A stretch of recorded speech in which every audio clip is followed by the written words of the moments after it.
Alors, on prend le temps de la réflexion aujourd'hui autour du rôle des technologies dans l'agriculture qui fait face à des défis majeurs. Alors, comment ces technos peuvent avoir un impact pour résoudre ces défis ou peut-être sont-elles au contraire un frein? C'est ce qu'on va voir tout de suite avec mes invités.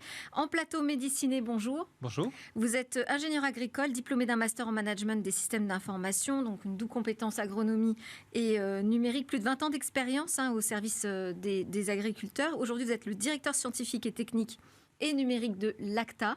L'ACTA, c'est l'Association de coordination technique agricole. Donc en fait, vous représentez les instituts techniques agricoles, c'est ça? Tout à fait, on les représente et on coordonne des travaux en interfilière pour assurer des missions pour les producteurs, pour les agriculteurs en premier lieu, et proposer des solutions techniques aux questions qu'ils se posent.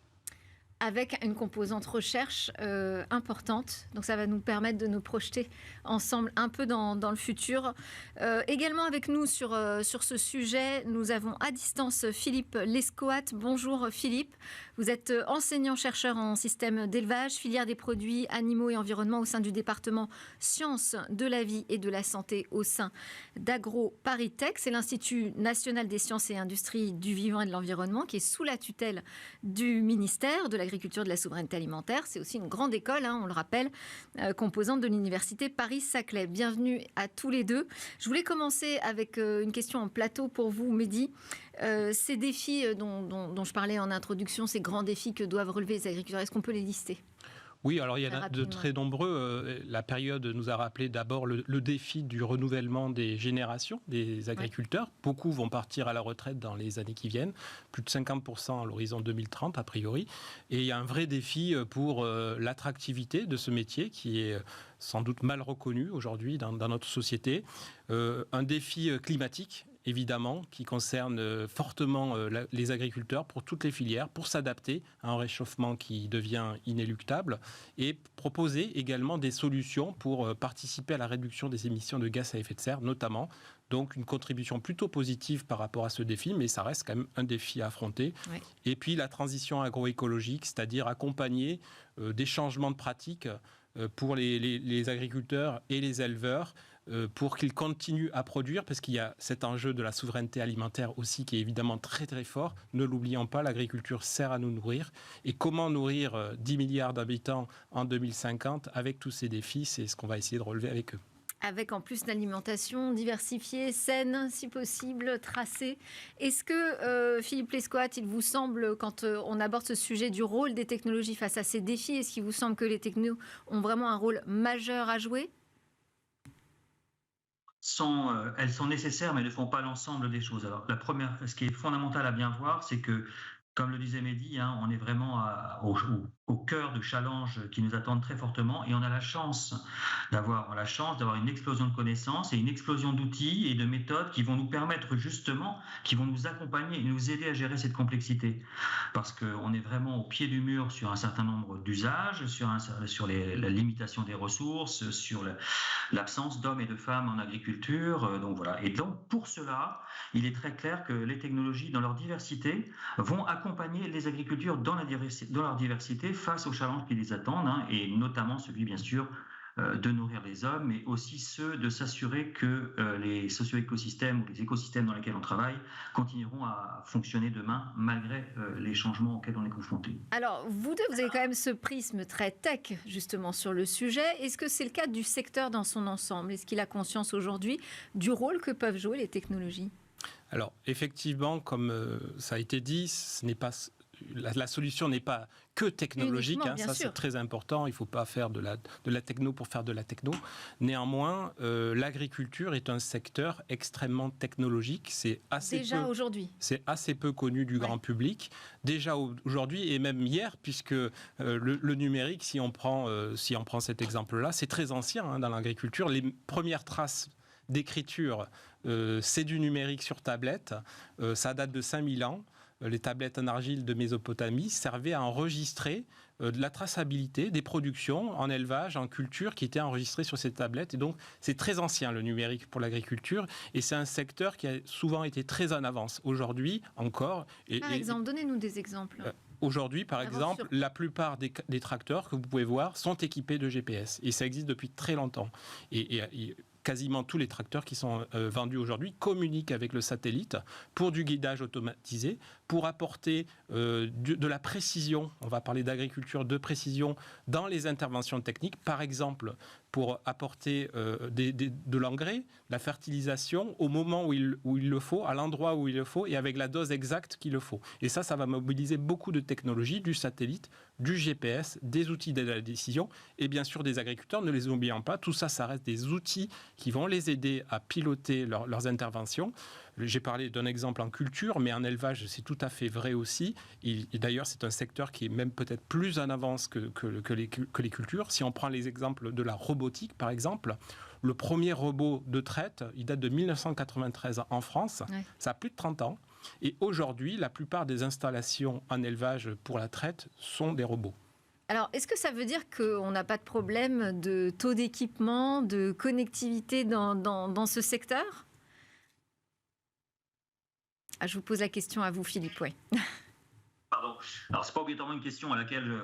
ce que l'on observe de façon certaine, c'est l'explosion de l'usage et comme le dit Mehdi, et je le rejoins complètement, moi qui suis plus focalisé sur l'élevage, on a vraiment un développement et un appui très fort aux agriculteurs, aux éleveurs par ces outils-là. Donc, en effet, il y a bien le développement de ces outils.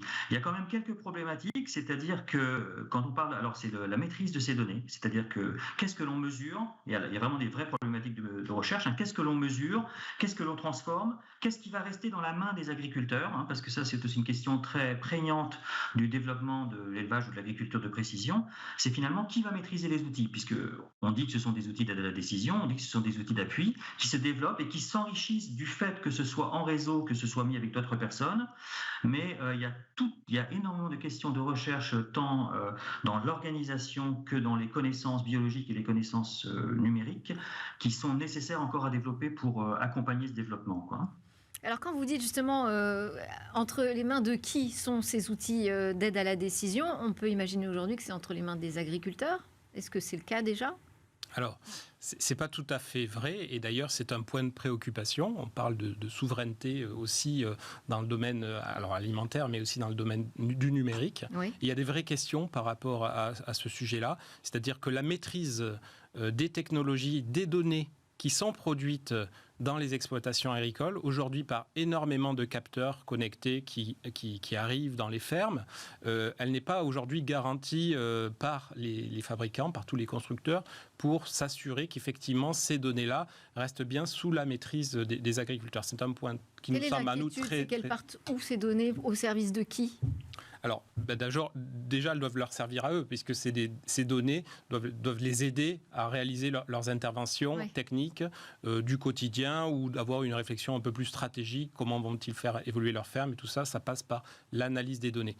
Mais il faut s'assurer, effectivement, qu'ils puissent garder le contrôle de ces données. Et donc, il y a des chartes, par exemple, qui sont mises en avant pour s'assurer que les éditeurs, les startups, les entreprises qui développent ces technologies ne les utilisent pas à d'autres fin que l'amélioration des services qui, à mon sens, est la première finalité de ces outils. Parce qu'aujourd'hui, les acteurs technologiques dans ce domaine ne sont pas nationaux.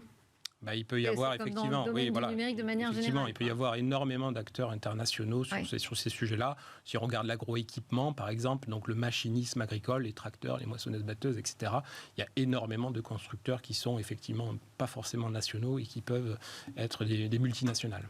On commence à évoquer un peu les freins. Justement, Philippe, je me disais, dans le domaine de l'élevage, il y a le rapport à l'animal qui est très important. Ce numérique, ces technologies, est-ce qu'ils viennent pas aussi être percutés par des freins humains, à savoir la peur peut-être d'être éloigné de l'élevage, la peur d'une déshumanisation peut-être de l'agriculture à travers les technos ? Alors, je n'en suis pas du tout persuadé, parce qu'en fait, c'est une question qu'on peut se poser, mais en réalité, le développement de ces outils vont permettre,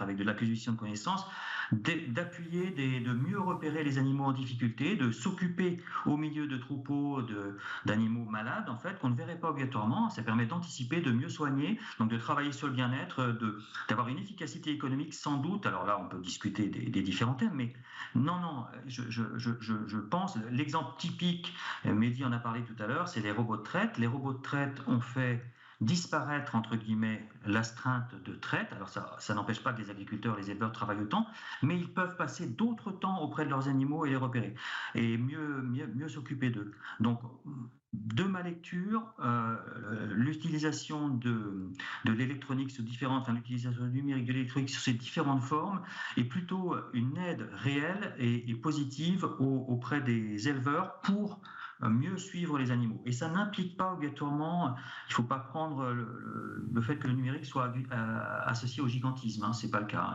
Il y a pas de, enfin pour moi, il n'y a pas de lien immédiat en tout cas. Et sur la question de la formation, parce que ça exige justement une nouvelle maîtrise de nouveaux outils, comment est-ce qu'ils sont accompagnés très concrètement sur le terrain pour la prise en main de ces nouveaux outils, à la fois d'aide à la décision, mais aussi de robotique ? Alors, il y a deux niveaux. Hein. Donc, les agriculteurs, de toute façon, sont accompagnés par des conseillers et des techniciens à des distances données qui vont de toute façon les aider à utiliser les outils. Hein.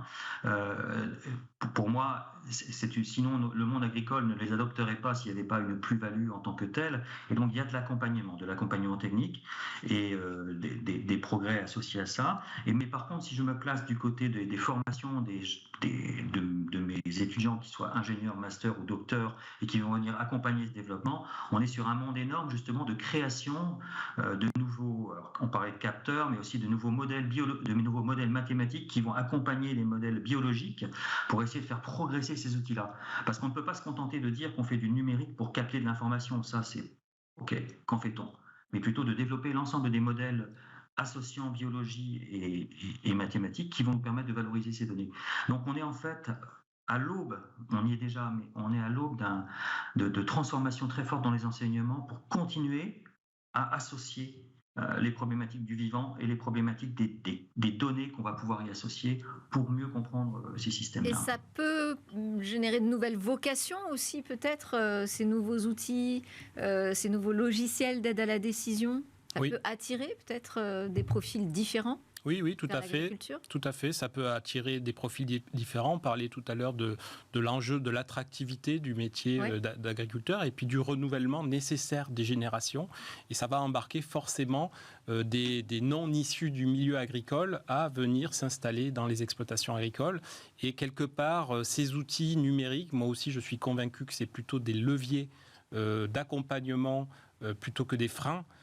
Pour rentrer dans l'agriculture, dans une agriculture qui est moderne et dans une agriculture qui va être aussi plus complexe. Et l'utilisation des outils numériques doit aider à gérer davantage cette complexité, apporter du confort de travail avec les exemples du robot qu'on a évoqué, appliquer aussi de la simplification peut-être aussi. On l'a entendu ces derniers mois, une revendication très forte de simplifier les aspects réglementaires notamment. Et là aussi, le numérique peut apporter des solutions pour attirer et rendre ce métier d'agriculteur. On espère, parce que dans tellement d'autres sujets que je maîtrise parfois un peu mieux que celui de l'agriculture, le numérique ne vient pas forcément simplifier les processus et même l'appel à des services publics. C'est pas toujours évident que ce soit de la simplification, mais enfin, on peut l'espérer.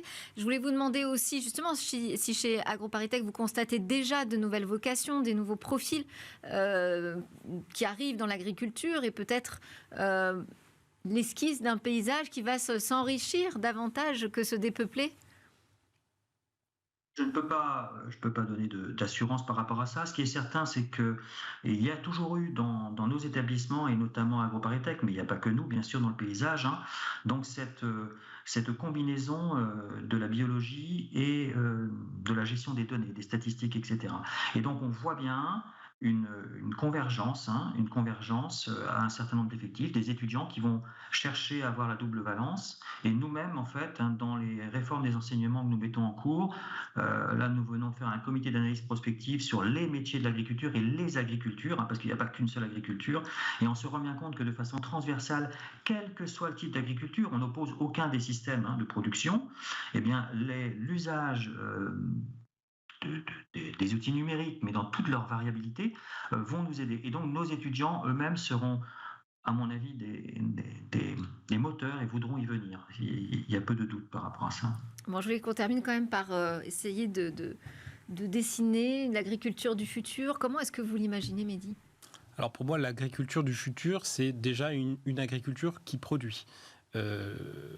On va devoir nourrir 10 milliards d'habitants à l'horizon 2050 avec des défis colossaux. Donc le défi climatique, comment s'adapter à une hausse des températures, à des aléas climatiques qui vont devenir de plus en plus fréquents et de plus en plus impactants, dans des situations géopolitiques extrêmement compliquées avec la guerre et d'autres facteurs. Donc une agriculture du futur, c'est une agriculture qui maintient une capacité de production et d'alimentation, d'une alimentation effectivement diversifiée, saine, variée, adaptée à chaque territoire, et donc effectivement pas une agriculture unique, mais pas de modèle d'agriculture unique, mais de garder cette diversification d'une agriculture plurielle, adaptée à ces territoires, et qui va peut-être aussi demain produire autre chose que de l'alimentation, de l'énergie. On voit bien que l'épuisement des ressources énergétiques, c'est aussi un défi majeur, et l'agriculture peut être un levier pour aller chercher de l'énergie. On parle d'agrivoltaïsme,